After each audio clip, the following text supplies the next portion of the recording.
नमो भगवते वासुदेवाय।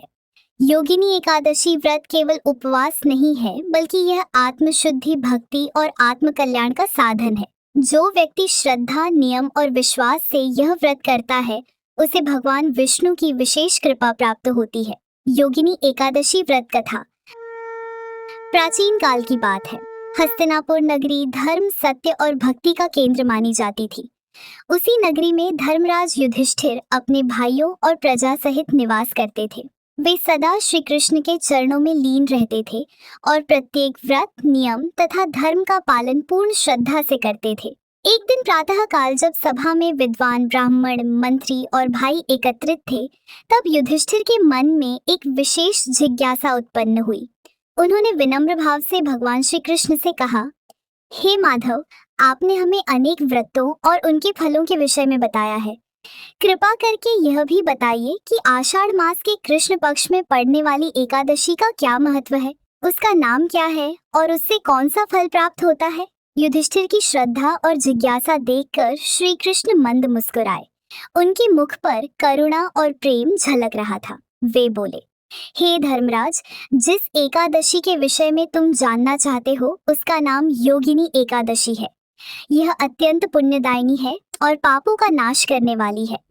इसके प्रभाव से मनुष्य भयंकर दुखों से मुक्त हो जाता है। फिर श्री कृष्ण ने एक प्राचीन कथा सुनानी आरंभ की। बहुत समय पहले अलकापुरी नाम की एक दिव्य नगरी थी।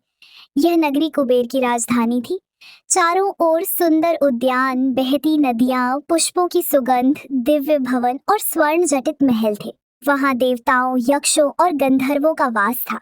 कुबेर देव धन के स्वामी थे और भगवान शिव के परम भक्त भी थे। वे प्रतिदिन नियम पूर्वक शिव पूजन करते थे। उनके महल में सदा भक्ति, शांति और अनुशासन का वातावरण रहता था। कुबेर के सेवकों में एक अत्यंत सुंदर यक्ष था। उसका नाम था हेममाली। वह पुष्पों का संग्रह कर शिव पूजन हेतु लाने का कार्य करता था। प्रतिदिन प्रातः काल वह नंदनवन जाता, वहां से ताजे फूल चुनकर लाता और कुबेर को सौंपता। हेममाली का रूप अत्यंत आकर्षक था। उसका शरीर कांतिमय था, नेत्र कमल समान थे और स्वर मधुर था। परंतु उसके मन में एक विशेष आकर्षण था। वह था उसकी पत्नी विश्वावसु। विश्वावसु अप्सरा तुल्य सुंदर स्त्री थी। उसका सौंदर्य देखकर देवता भी मोहित हो जाते थे। वह नृत्य, संगीत और प्रेम भाव में निपुण थी। हेममाली अपनी पत्नी से अत्यंत प्रेम करता था। जब भी उसे अवसर मिलता, वह कुबेर की सेवा छोड़कर उसके साथ समय बिताना चाहता था। एक दिन की बात है। उस दिन भी कुबेर को शिव पूजन के लिए पुष्पों की आवश्यकता थी, परंतु उस दिन हेममाली का मन अपनी पत्नी के साथ रहने में लगा हुआ था। वह नंदनवन तो गया, परंतु पुष्प एकत्र करने के स्थान पर वह विश्वावसु के साथ विहार करने लगा। वे दोनों वन में संगीत, नृत्य और प्रेम में इतने मग्न हो गए कि समय का भान ही नहीं रहा। उधर कुबेर अपने महल में शिव पूजन की तैयारी कर रहे थे। उन्होंने देखा कि समय बीत रहा है, परंतु हेममाली अभी तक पुष्प लेकर नहीं आया। कुबेर को चिंता हुई। उन्होंने सेवकों से पूछा, हेममाली अभी तक क्यों नहीं आया? किसी के पास उत्तर नहीं था। कुछ समय बाद हेममाली देर से पुष्प लेकर पहुंचा। उसके चेहरे पर अभी भी प्रेम का भाव झलक रहा था। उसके वस्त्र अस्त व्यस्त थे और मन एकाग्र नहीं था। कुबेर ने यह सब देखकर समझ लिया कि वह अपने कर्तव्य से विमुख हुआ है। क्रोधित होकर कुबेर बोले, हे दुष्ट, तूने अपने स्वार्थ और सुख के लिए मेरे आदेश की अवहेलना की। मेरी सेवा छोड़कर तू विषय विलास में लीन रहा। तू शिव भक्ति का अपमानी है। कुबेर का क्रोध भयानक था। उनकी आंखें लाल हो गईं। उन्होंने शाप देते हुए कहा, आज से तू कोड़ी बनकर पृथ्वी पर भटकता रहेगा। तेरा सुंदर शरीर नष्ट हो जाएगा। तुझ पर भयंकर रोग चढ़ेगा और तू दर दर भटकेगा। शाप सुनते ही हेममाली कांप उठा। उसी क्षण उसका शरीर विकृत होने लगा। चमकता हुआ रूप नष्ट हो गया। शरीर पर घाव होने लगे। पड़ा असहनीय हो गई। वह भूमि पर गिर पड़ा और रोने लगा। हे स्वामी, मुझसे भारी अपराध हो गया, मुझे क्षमा कर दीजिए, मैं आपका सेवक हूँ। परंतु कुबेर का शाप अटल था। कुछ ही क्षणों में हेममाली यक्षलोक से पृथ्वी पर गिर पड़ा। वह एक भयानक रोगी बन चुका था। उसका शरीर सड़ने लगा था। लोग उसे देखकर दूर भागते थे। भूख, प्यास, रोग और अपमान से पीड़ित होकर वह जंगलों, पर्वतों और नगरों में भटकने लगा। उसकी पत्नी विश्वावसु भी दुखी थी, परंतु शाप के कारण वह सहायता नहीं कर सकती थी। दिन बीतते गए, वर्ष बीत गए। हेममाली ने अत्यंत कष्ट सहा। कभी उसे भोजन नहीं मिलता, कभी पीड़ा से तड़पता रहता। उसके मन में केवल एक ही विचार था, मैंने अपने कर्तव्य से विमुख होकर यह सब भोगा है, ये मेरे कर्मों का फल है। एक दिन भटकते हुए वह बद्रिक आश्रम के पास पहुंचा। वहां महान तपस्वी मार्कंडेय जी रहते थे। वह आश्रम के समीप पहुंचा तो उसे शांति का अनुभव हुआ। वहां वातावरण में भक्ति और तपस्या की सुगंध थी। किसी प्रकार वह घिसटते हुए आश्रम के भीतर गया और ऋषि के चरणों में गिर पड़ा। आंखों से आंसू बहाते हुए बोला, हे महर्षि, मैं अत्यंत पापी हूँ। अपने कर्तव्य से गिरकर मैंने यह अवस्था पाई है। कृपा करके मुझे उद्धार का मार्ग बताइए। मार्कंडेय आशी करुणामय थे। उन्होंने अपनी दिव्य दृष्टि से उसका संपूर्ण वृत्तांत जान लिया। वे बोले, हे हेममाली, तूने अपने स्वामी और भगवान शिव का अपमान किया, इसलिए यह दंड मिला। परंतु यदि तू सच्चे मन से पश्चाताप करे तो मुक्ति संभव है। हेममाली ने हाथ जोड़कर कहा, मुझे कोई भी मार्ग बताइए, मैं सब कुछ करने को तैयार हूँ।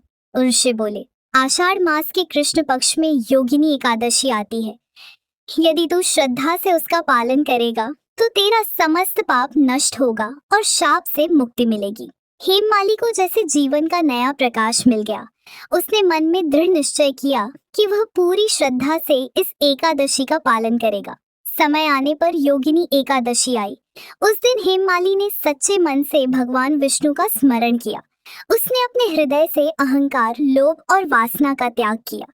पूरे दिन वह भगवान के नाम का जप करता रहा। नारायण नारायण नारायण। उसकी आंखों से आंसू बहते रहे। वह अपने अपराधों को स्मरण कर पश्चाताप करता रहा। रात्रि में भी उसने विश्राम नहीं किया और भक्ति में लीन रहा। जब द्वादशी की सुबह हुई तब आकाश से दिव्य प्रकाश उतरा। एक दिव्य विमान प्रकट हुआ। उसमें से विष्णुदूत उतरे।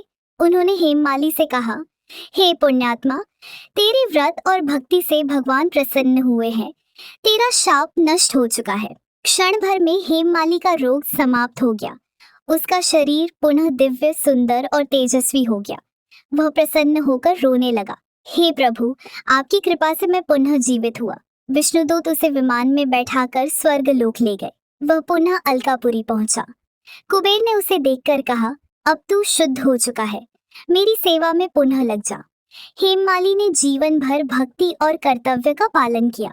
श्री कृष्ण यह कथा सुनाकर युधिष्ठिर से बोले, हे राजन, योगिनी एकादशी का ऐसा प्रभाव है कि वह सबसे बड़े पापी को भी मुक्त कर देती है। जो श्रद्धा से इसका पालन करता है वह इस लोक और परलोक में सुख पाता है। युधिष्ठिर ने हाथ जोड़कर कहा, हे प्रभु, आपने मुझे महान रहस्य बताया। मैं जीवन भर इसका सम्मान करूंगा। इस प्रकार योगिनी एकादशी की यह पवित्र कथा समाप्त होती है। अंत में प्रार्थना करें, हे श्री हरि, मेरी भूलों को क्षमा करें। ये व्रत आपकी कृपा से पूर्ण हुआ। मुझ पर सदा अपनी कृपा बनाए रखें। अगर यह वीडियो आपको उपयोगी लगा हो तो इसे अपने परिवार और मित्रों के साथ जरूर साझा करें। वीडियो को लाइक करें, चैनल को सब्सक्राइब करें और कमेंट में एक बार प्रेम से लिखें, ओम नमो भगवते वासुदेवाय। भगवान श्री हरि विष्णु आप सभी पर अपनी कृपा बनाए रखें। जय श्री हरि, जय श्री विष्णु।